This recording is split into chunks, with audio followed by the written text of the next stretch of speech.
is ODD and what are common symptoms? ODD stands for Oppositional Defiant Disorder. And of course, children will show behaviors of disobedience and rebellion, talking back, defying their parents and authority figures. And usually we see those behaviors begin around 2 or 3 years old, and especially early adolescence.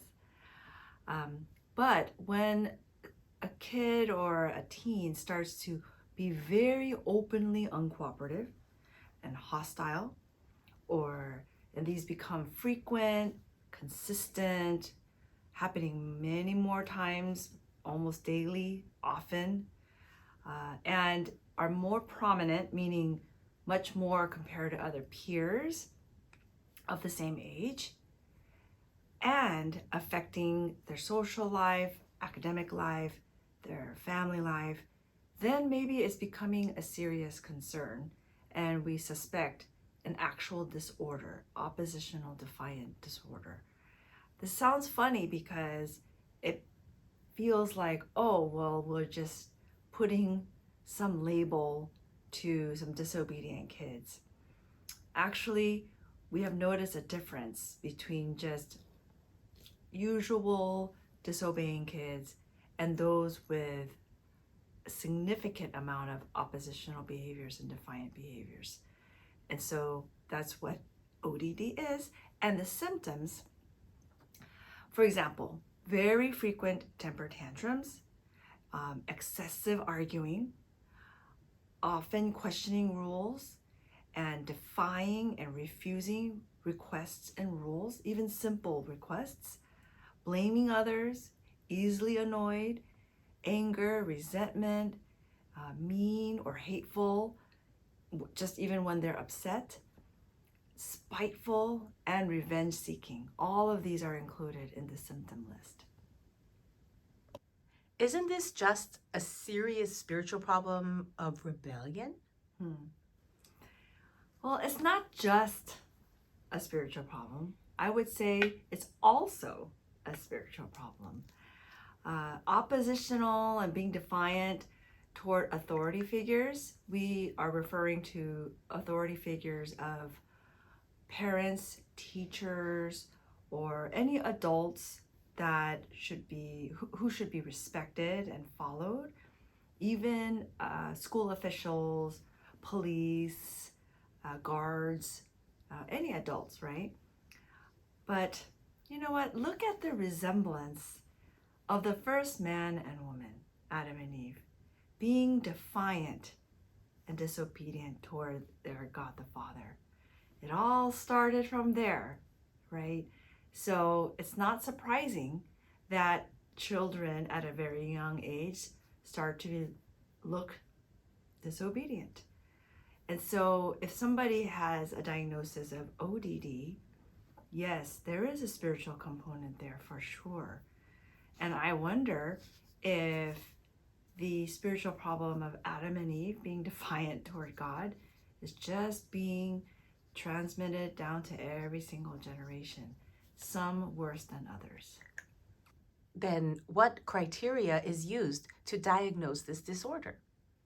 There are a set of criteria, symptoms, and the number of them, and we also check how their function is affected in their family, social life, and academically. Can you imagine? If they have ODD, they will have it toward the teachers too, and not just toward the parents. So it's important to diagnose this because some kids with ODD, they will have a risk of getting something worse, growing into a conduct disorder. That's another new topic, right?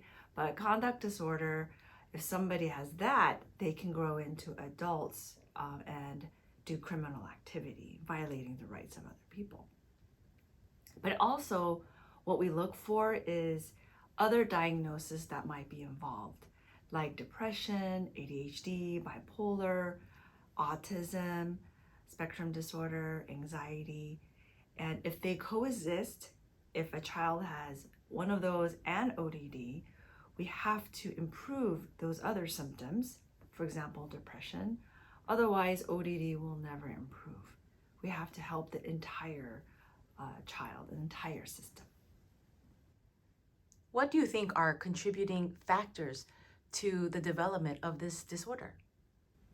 This is a great question and a very difficult one. We cannot pinpoint one single reason why a child grows into showing ODD symptoms. I would say that there may be children who will just have it. They just become very ODD, and it didn't matter how the parents try to do their best in disciplining. There are some that had the tendency of ODD, and then the parenting struggles or lack of good parenting and good consistent disciplining, for example, enabling them too much or spoiling them, made it worse and made it into a doubly big problem. Sometimes if there is trauma or a source of anxiety, a source of depression, it can enhance oppositional defiant behaviors, because that's the only way to show that they're in pain or struggling inside. It could be so many different factors, and I think diagnosing not just do you have ODD or not is important, but the underlying reasons. Sometimes there's domestic violence in the home, and the two parents are fighting all the time, or one parent is beating up another parent. That is very uncomfortable for a child to grow up in. And perhaps that's the only way they can show their discomfort and show that they have control, is by acting disobediently. Sometimes they want negative attention, and the only way to show it is through negative behaviors. There are so many reasons that can contribute to ODD. Oh, one more is for older teens or even younger kids, if they get their hands on drugs and alcohol, that can definitely worsen ODD because it impairs their judgment. What is the best method of treating ODD? So several things to review. Formal psychological treatments are available, and we share this with parents all the time. One of them is parent management training. I put that first because that is absolutely a must. Parent management training means training parents of how to manage these kind of behaviors, to understand them first of all, and to learn about their child and why they're doing that, to learn about their patterns of disciplining or responding to the child. Some parents are over permissive, some parents are overly authoritative and using corporal punishment in inappropriate ways. So we teach why those things work or not, will work or not work. And that part is the most difficult to try to implement, because most parents are struggling to admit that they don't have the parenting skills. And rightfully so. Nobody has children memorizing some parent manual, right? That doesn't come naturally to us. Everything else comes with a manual, but not child rearing. And so sometimes we do have to go to professionals to request assistance. The second one is individual psychotherapy. For example, one-on-one, the counselor can meet the child, especially older children, and teach them anger management to help them understand what makes them so angry, what is triggering them. And so much is discovered in these sessions. Sometimes they are so angry that their parents don't keep their promises. And maybe that's why they have to show these negative behaviors. So the individual psychotherapy is also helpful, especially if the child is willing to participate. Another one is family therapy. For family therapy, to improve communication, mutual understanding. And this is important because that might not happen on their own. They can't just have a family meeting. It'll become an argument, as many times it does. But a professional in the room can help facilitate a conversation and be a safe place for both parties to explain their heart and their feelings and their reactions. Another one is called CBT, cognitive behavioral therapy. That is included in the individual therapy, and that will help decrease, for example, the client or the child's negativity and overall view of the world. Maybe there is some pessimism going on. Another great type of therapy is social skills training, because their oppositional behaviors starts to spill over and affect peer relationships. Imagine a child in the classroom always oppositional to the teachers. So a lot of the peers might not want to hang out with that child anymore. So social skills training helps to increase flexibility and improve social skills. Now, I want to give you a few other tips, especially to you caregivers or teachers when you're facing oppositional behaviors right in front of you. One is try to always build on the positive. If you start with the negative, you're just going to get more negative, okay? Why do you do that? Why are you always so disobedient? You're such a disobedient child, right? That probably will not help, right? Take on the positive, anything you can find, so that that child can experience, somebody is noticing something positive in me. Because most children with ODD, they have very poor self-esteem. They know inside that they're behaving negatively and attracting negative vibes and feelings from other people. Another tip is take a time out or a break if the conflict is worsening. If you go into a power struggle and you start arguing back and forth, sometimes it's easy to want to keep on going so that you can win. But if you take a time out and say, you know what, this is not productive, we need to take a break and try this again. That actually shows some good modeling about when they're feeling angry or when they are realizing a unproductive conversation that they just need to take a time out. Another one, this is a good one, pick your battles, okay? Avoid power struggle. If it's not as important of a task, then don't think like you're giving up and you're letting him or her win. It's trying to choose what's more important, because sometimes you can't have an ODD child do everything you want on that same day. It is a very long term or long suffering of trying to heal that part.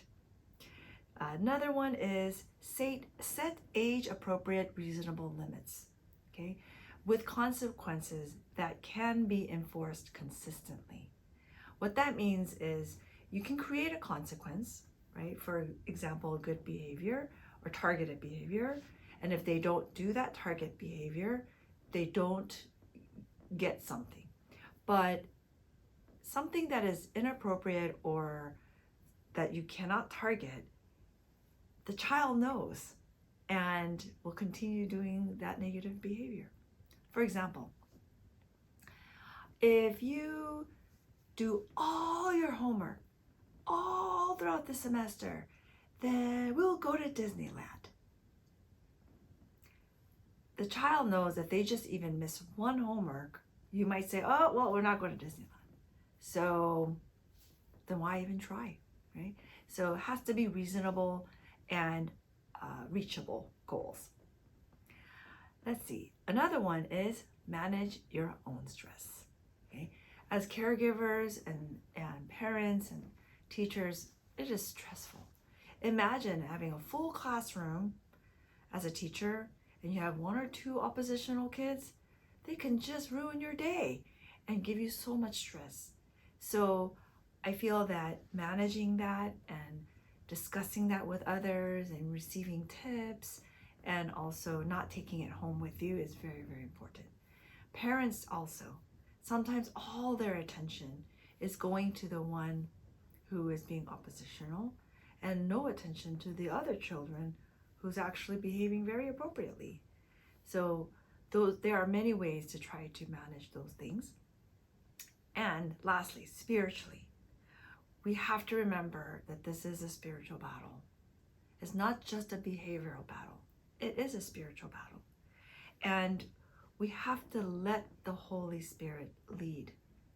When you are engaging where you want to win because I'm the parent, you're the child, you're supposed to listen to me, then suddenly your pride can get in the way of receiving wisdom from the Lord.